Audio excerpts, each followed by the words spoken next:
friends, வணக்கம். Welcome back to happy home makers kitchen. எல்லாரும் நல்லா இருக்கீங்களா?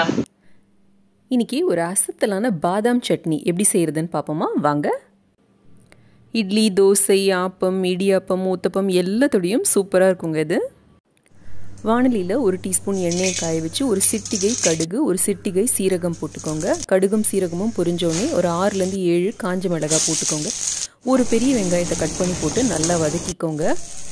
இதில் 2 தக்காளி, நாட்டு தக்காளி நல்லா கட் பண்ணி போட்டு அதையும் நல்லா வதக்கிக்கோங்க. சீக்கிரமாக வதங்கிறதுக்காக தேவையான அளவு உப்பையும் சேர்த்துக்கோங்க. இந்த தக்காளி நல்லா கரையிற வரைக்கும் வதக்கிக்கோங்க. அதுலேயே ஒரு 6 கருவேப்பிலையும் போட்டுக்கோங்க. தக்காளி நல்லா கரைஞ்ச உடனே இதுலேயே ஒரு 1/4 கப் அளவுக்கு பாதாம் பொடி சேர்த்துக்கோங்க. இல்லாட்டி ஒரு 8 பாதாமை ஊற வச்சு தோல் உரித்து அதை இதோட சேர்த்துக்கோங்க. சேர்த்து நல்லா வதக்கிக்கோங்க. முதல்ல இந்த மிளகாய்களை மட்டும் அரைச்சி எடுத்துக்கோங்க. அதுக்கப்புறமா இந்த தக்காளி கலவையை போட்டு அரைச்சி எடுத்தால் நம்மளோட பாதாம் சட்னி தயார். நல்ல க்ரீமியாக ரிச்சாக இருக்கும் இந்த சட்னி. இதுக்கு மேலே இதில் தாளிக்கணும்னு எந்த அவசியம் கிடையாது. சாதத்தில் போட்டு பிசைஞ்சு சாப்பிட்றதுக்கும் இது ரொம்ப டேஸ்ட்டாக இருக்கும். இந்த ரெசிபி உங்களுக்கு ரொம்ப பிடிச்சிருக்கும்னு நினைக்கிறேன். அவசியம் இதை ட்ரை செய்து பாருங்க. ட்ரை செய்து பார்த்து எனக்கு உங்களோட கமெண்ட்ஸையும் ஃபீட்பேக்கையும் கீழே இருக்கிற கமெண்ட் செக்ஷன்ல எழுதி அனுப்புங்க. இந்த வீடியோ பிடிச்சிருந்ததுன்னா லைக் பண்ணுங்க. நம்ம சேனலுக்கு சப்ஸ்கிரைப் பண்ணி ஹாப்பி ஹோம் மேக்கர் குடும்பத்தில் ஒரு அங்கத்தினராக சேர்ந்துருங்க.